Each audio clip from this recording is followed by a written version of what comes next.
Hallo, ihr wollt wissen, wie ich aus Restholz eine moderne, schlichte Krippe gebaut habe? Dann bleibt dran, das zeige ich euch jetzt.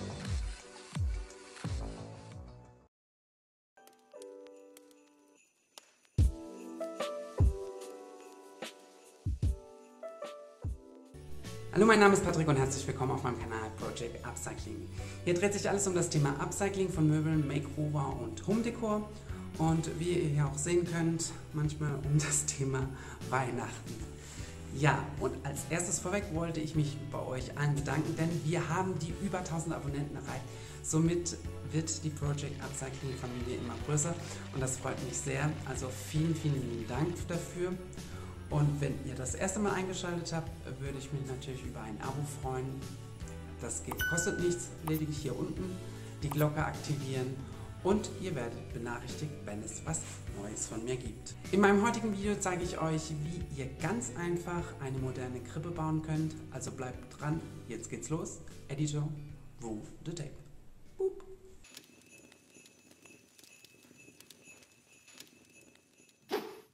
Als erstes ging es ans Ideen sammeln und mich inspirieren lassen. Ich wollte eine schlichte Krippe, die auch zu unserem Holzweihnachtsbaum passt. Als ich einige Ideen zusammen hatte, trug ich alles zusammen in ein Moodboard und schaute, ob ich eventuell noch was wiederverwerten kann und was bei mir im Keller noch so an Holz lag. Ich hatte noch Restholzplatten von meinem IKEA-Hack-Video und musste schon mal kein Holz kaufen. Meine Idee stand nun, jetzt ging es los, um sie zu realisieren.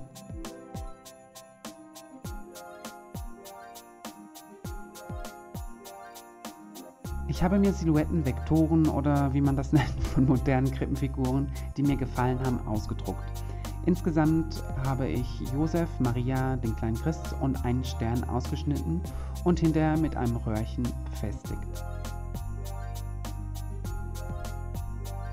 Die Idee mit dem Röhrchen werdet ihr gleich sehen, warum das eigentlich auch sein muss.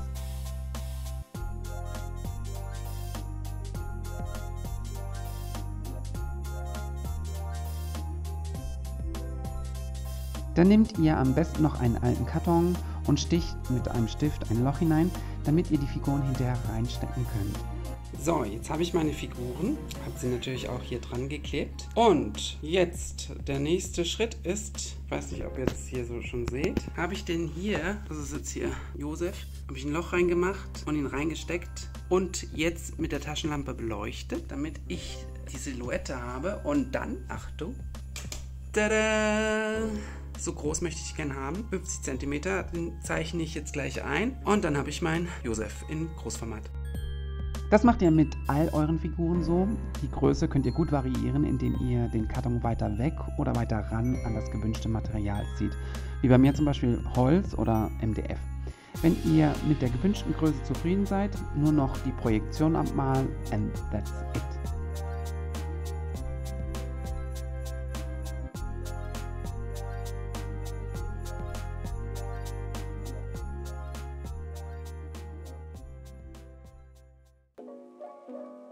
Der nächste Schritt ist ganz einfach, mit einer Stichsäge eure aufgemalten Silhouetten auszusägen. Kleiner Tipp, nehmt Sägeblätter, die gut geeignet sind, um Kurven zu sägen. Welche verlinke ich euch auch gerne in der Infobox. Damit eure Figuren nachher auch stehen können, sägt euch noch ein Dreieck aus, aber eine Seite muss einen 90-Grad-Winkel haben. Dann schleift ihr alles mit 120 und 220 Körnung, dass alles schön smooth und weich wird. Nachdem alles geschliffen ist, einfach noch die Standhalter mit Holzkleber befestigen und ihr könnt zum nächsten Schritt übergehen.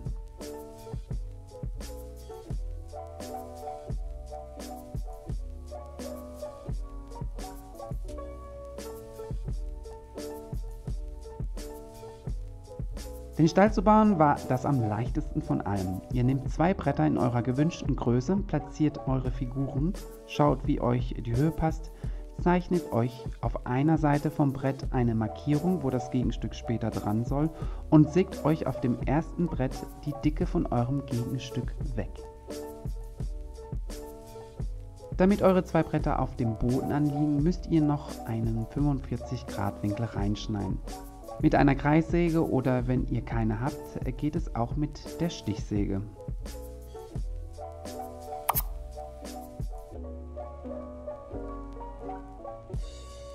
Und wieder das Ganze schleifen, erst 120, dann 220.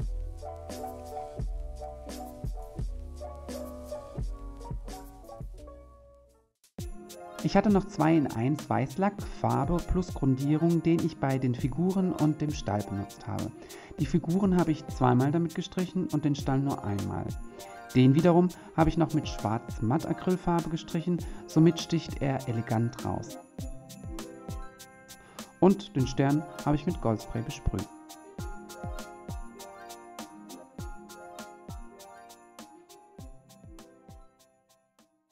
Wenn ihr mir schon seit dem Anfang an folgt, wisst ihr, in meinem ersten Video habe ich einen coolen Holztannenbaum gebaut. Der ist nur extrem schwer und habe ihn immer mit meinem Freund aufgestellt und alleine aufbauen war eine Challenge für sich. Ich wollte ihn auf Rollen ins Wohnzimmer schieben, doch der Betonständer, das Holz und die Deckenhöhe waren ein Problem und mir blieb nichts anderes übrig, die Hälfte abzubauen und zu tragen, schieben, tragen.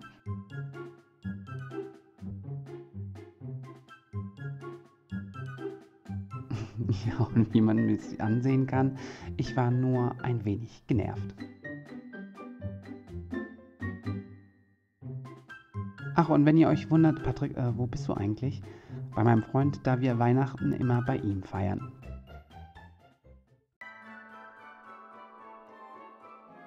Dann hieß es wieder, alles aufbauen und in die richtige Form zu bringen.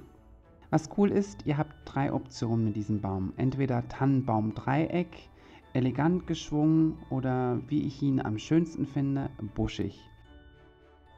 Ich verlinke euch gerne das Video hier oben und in der Infobox. Seid aber nett, es war mein erstes Video und der Schnitt war noch nicht perfekt.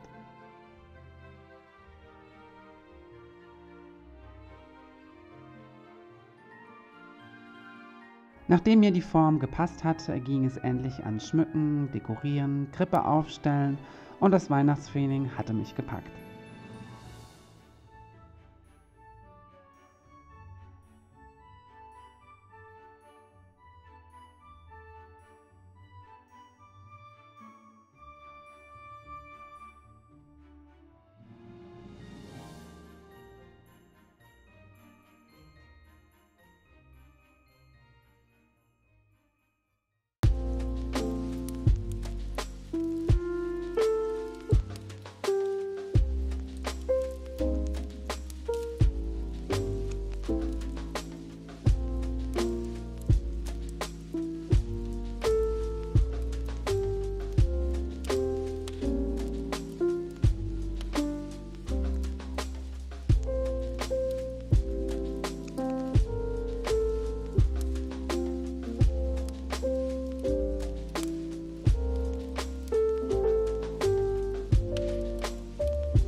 Wenn euch dieses Weihnachtsvideo gefallen hat, kann ich euch das Adventskranz-Video empfehlen, das verlinke ich euch hier oben. Und wenn ihr neugierig seid, was mir so als nächstes so einfällt, dann vergisst nicht zu abonnieren. Sagt mir in den Kommentaren, ob euch das Video gefallen hat und ich würde mich natürlich auch über einen Daumen nach oben sehr freuen. Mehr Content von mir findet ihr auch auf meinem Instagram-Account, blende ich hier unten ein. Da poste ich des Öfteren Content und Behind the Scenes. Alle weiteren Informationen, was ich so benutze, habe ich verlinkt, wie jedes Mal in der Infobox. Ich sage vielen Dank fürs Zusehen, frohe Weihnachten, macht's gut und vor allem bleibt gesund, euer Patrick.